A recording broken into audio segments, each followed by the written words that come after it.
14/1/2021। प्रातः मुरली ओम शांति। अव्यक्त बाप दादा। रिवाइज 17/10/87 मधुबन। ब्राह्मण जीवन का श्रृंगार पवित्रता। आज बाप दादा ने अपने विश्व के चारों ओर के विशेष होनहार पूज्य बच्चों को देख रहे हैं। सारे विश्व में से कितने थोड़े अमूल्य रत्न पूजनीय बने हैं। पूजनीय आत्माएं ही विश्व के लिए विशेष जहान के नूर बन जाते हैं। जैसे इस शरीर में नूर नहीं तो जहान नहीं, ऐसे विश्व के अंदर पूजनीय जहान के नूर आप श्रेष्ठ आत्माएं नहीं तो विश्व का भी महत्व नहीं। स्वर्ण युग का वह आदि युग व सतो प्रधान युग नया संसार आप विशेष आत्माओं से आरंभ होता है। नए विश्व के आधार पर मूर्त पूजनीय आत्माएं आप हो, तो आप आत्माओं का कितना महत्व है। आप पूज्य आत्माएं संसार के लिए नई रोशनी हो। आपकी चढ़ता कला विश्व की श्रेष्ठ कला में लाने के निमित्त बनती है। आप गिरती कला में आते हो तो संसार की भी गिरती कला होती है। आप परिवर्तन होते हो तो विश्व भी परिवर्तन होता है। इतनी महान और महत्व वाली आत्माएं हो। आज बाप दादा सर्व बच्चों को देख रहे थे। ब्राह्मण बनना अर्थात पूज्य बनना, क्योंकि ब्राह्मण सो देवता बनते हैं और देवताएं अर्थात पूजनीय। सभी देवताएं पूजनीय तो हैं, फिर भी नवंबरवार जरूर हैं। किन देवताओं की पूजा विधि पूर्वक और नियमित रूप से होती है और किन्हों की पूजा विधि पूर्वक नियमित रूप से नहीं होती। किन्हों के हर कर्म की पूजा होती और किन्हों के हर कर्म की पूजा नहीं होती। कोई का विधि पूर्वक हर रोज श्रृंगार होता है और कोई का श्रृंगार रोज नहीं होता। ऊपर ऊपर से थोड़ा बहुत सजा लेते हैं लेकिन विधि पूर्वक नहीं। कोई के आगे सारा समय का कीर्तन होता है और कोई के आगे कभी कभी कीर्तन होता है। इन सभी का कारण क्या है। ब्राह्मण तो सभी कहलाते हैं, ज्ञान योग की पढ़ाई भी सभी करते हैं, फिर भी इतना अंतर क्यों। धारणा करने में अंतर है, फिर भी विशेष कौन सी धारणाओं के आधार पर नवंबरवार होते हैं जानते हो। पूजनीय बनने का विशेष आधार पवित्रता के ऊपर है। जितना सर्व प्रकार की पवित्रता को अपनाते हैं उतना ही सर्व प्रकार के पूजनीय बनते हैं। और जो निरंतर विधि पूर्वक आदि अनादि विशेष गुण के रूप में पवित्रता को सहज अपनाते हैं, वही विधि पूर्वक पूज्य बनते हैं। सर्व प्रकार की पवित्रता क्या है। जो आत्माएं सहज स्वतः हर संकल्प में, बोल में, कर्म में सर्व अर्थात ज्ञानी और अज्ञानी आत्माएं सर्व के संपर्क में सदा पवित्र वृत्ति दृष्टि वाइब्रेशन से यथार्थ संपर्क संबंध निभाते हैं, इसको ही सर्व प्रकार की पवित्रता कहते हैं। स्वप्न में भी स्वयं के प्रति या अन्य कोई आत्मा के प्रति सर्व प्रकार की पवित्रता में से कोई कमी न हो। मानो स्वप्न में भी ब्रह्मचर्य खंडित होता है।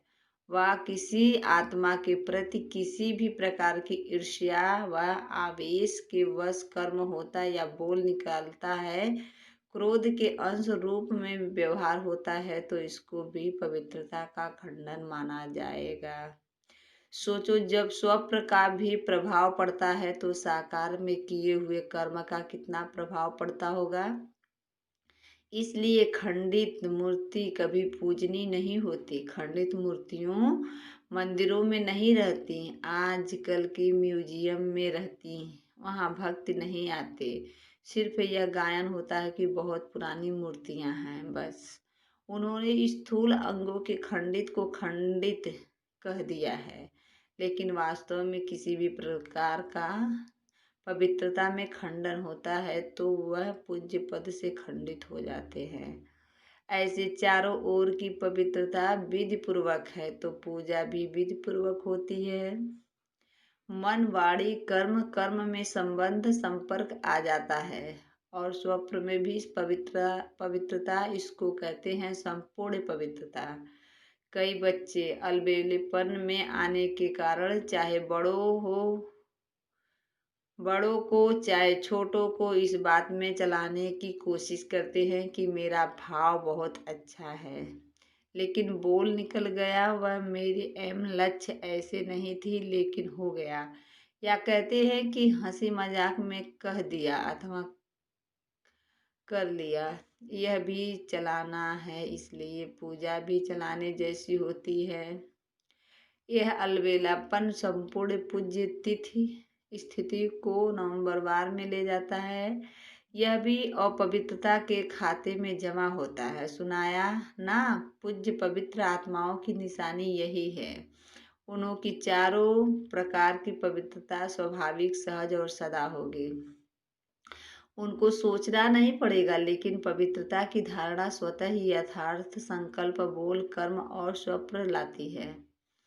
यथार्थ अर्थात हर संकल्प में अर्थ होगा, बिना अर्थ नहीं होगा।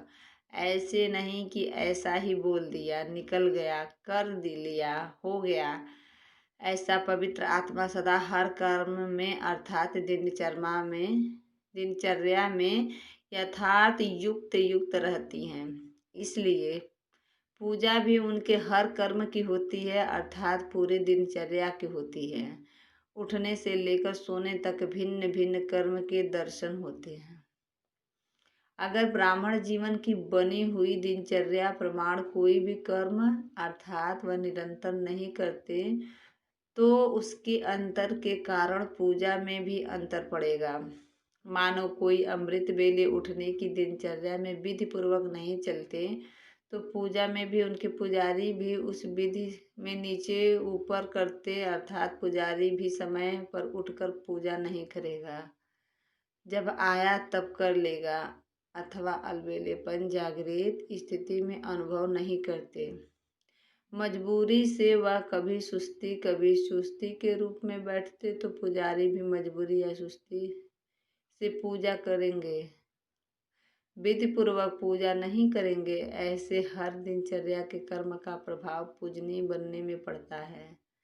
विधि पूर्वक न चलना, कोई भी दिनचर्या में ऊपर नीचे होना, यह भी अपवित्रता के अंश में गिनती होती है, क्योंकि आलस्य और अलवेलेपन भी विकार है। जो यथार्थ कर्म नहीं है वह विकार है, तो अपवित्रता का अंश हो गया ना। इस कारण पूज्य पद में नंबरवार हो जाते हैं। तो फाउंडेशन क्या रहा? पवित्रता। पवित्रता की धारण बहुत महीन है। पवित्रता के आधार पर ही कर्म की विधि और गति का आधार है। पवित्रता सिर्फ मोटी बात नहीं है। ब्रह्मचारी रहे या निर्मोही हो गए, सिर्फ इसको ही पवित्रता नहीं कहेंगे। पवित्रता ब्राह्मण जीवन का श्रृंगार है, तो हर समय पवित्रता के श्रृंगार की अनुभूति चेहरे से, चलन से और औरों को ही दृष्टि में, मुख में, हाथों में, पाँव में सदा पवित्रता का श्रृंगार प्रत्यक्ष हो। कोई भी चेहरे तरफ देखो तो फीचर्स से उन्हें पवित्रता अनुभव हो। जैसे और प्रकार के फीचर्स वर्णन करते हैं, वैसे यह वर्णन करे कि इसके फीचर्स से पवित्रता दिखाई देती है। नयनों में पवित्रता की झलक है, मुख पर पवित्रता की मुस्कुराहट है और कोई बात उन्हें नजर न आए, इसको कहते हैं पवित्रता के श्रृंगार से श्रृंगारी हुई मूर्ति। समझा? पवित्रता की ओर तो और भी बहुत गृहता है, वह फिर सुनाते रहेंगे। जैसे कर्मों की गति गहन है, पवित्रता की परिभाषा भी बड़ी गृह है और पवित्रता की फाउंडेशन है। अच्छा, आज गुजरात आया है। गुजरात वाले सदा हल्के वन नाचते और गाते हैं, चाहे शरीर में कितने भी भारी हों, लेकिन हल्के वन नाचते हैं। गुजरात की विशेषता है सदा हल्का रहना, सदा खुशी में नाचते रहना और बाप के व अपने प्राप्तियों के गीत गाते रहना। बचपन से ही नाचते गाते। अच्छा, ब्राह्मण जीवन में क्या करते हो? ब्राह्मण जीवन अर्थात मौजों की जीवन। गर्भा रास रचाते हो तो मौज में आ जाते हो ना। अगर मौज में न आए तो ज़्यादा कर नहीं सकेंगे। मौज मस्ती में थकावट नहीं होती है, अथक बन जाते हैं। तो ब्राह्मण जीवन अर्थात सदा मौज में रहने की जीवन है। वह है स्थूल मौज और ब्राह्मण जीवन की मन की मौज। सदा मन मौज में नाचता और गाता रहे। वह लोग हल्के व नाचने गाने के अभ्यासी हैं, तो उन्हों को ब्राह्मण जीवन में भी डबल लाइट हल्का बनने में मुश्किल नहीं होती। तो गुजरात अर्थात सदा हल्के रहने के अभ्यासी कहो, वरदानी कहो, तो सारे गुजरात को वरदान मिल गया। डबल लाइट मुरली द्वारा ही वरदान मिलते हैं ना। सुनाया ना, आपकी इस दुनिया में यथाशक्ति यथा समय होता है, यथा और तथा। और वतन में तो यथा तथा की भाषा ही नहीं है। यहाँ दिन भी है तो रात भी देखना पड़ता। वहाँ न दिन न है रात, न सूर्य उदय होता है, न चंद्रमा, दोनों से परे है। आना तो वहाँ है ना। बच्चों ने रूह रिहान में कहा ना कि कब तक। बाप दादा कहते हैं कि आप सभी कहो कि हम तैयार हैं तो अभी कर लेंगे। फिर कब का तो सवाल ही नहीं है। कब तक है। जब तक सारी माला तैयार नहीं हुई है। अभी नाम निकालने बैठते हैं तो 108 में भी सोचते हो कि यह नाम डाले व नहीं। अभी 108 की माला में भी सभी वह 108 नाम बोले, नहीं फर्क हो जाएगा। बाप दादा अभी घड़ी ताली बजावे और का ठक शुरू हो जाएगी। एक तरफ प्रकृति, एक तरफ पक्तियाँ। क्या देरी लगती है, लेकिन बाप का सभी बच्चों में स्नेह है। हाथ पकड़ेंगे तब तो साथ चलेंगे। हाथ में हाथ मिलाना अर्थात समान बनना। आप कहेंगे सभी समान अथवा सभी तो नंबर 1 बनेंगे नहीं, लेकिन नंबर 1 के पीछे नंबर 2 होगा। अच्छा, बाप समान नहीं बने, लेकिन नंबर 1 दाना जो होगा वह समान होगा। तीसरा 2 के समान बने, चौथा 3 के समान बने। ऐसे तो समान बने तो 1 2 के समीप होते माला तैयार हो। ऐसी स्टेज तक पहुंचना अर्थात समान बनना। 108 दाना 107 से तो मिलेगा ना। उस जैसी विशेषता भी आ जाए तो भी माला तैयार हो जाएगी। नवंबरवार तो होना ही है, समझा। बाप तो कहते हैं अभी कोई है गारंटी करने वाला कि हाँ सब तैयार है।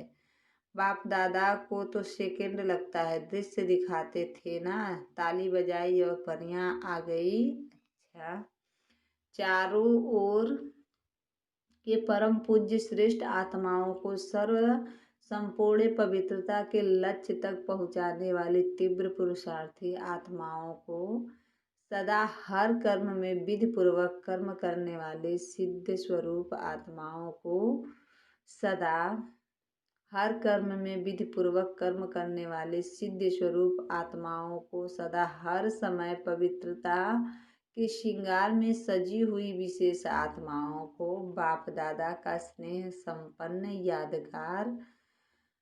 याद प्यार स्वीकार हो। पार्टियों से मुलाकात। पहला, विश्व में सबसे ज़्यादा श्रेष्ठ भाग्यवान अपने को समझते हो। सारा विश्व जिस श्रेष्ठ भाग्य के लिए पुकार रहा है कि हमारा भाग्य खुल जाए, आपका भाग्य तो खुल गया।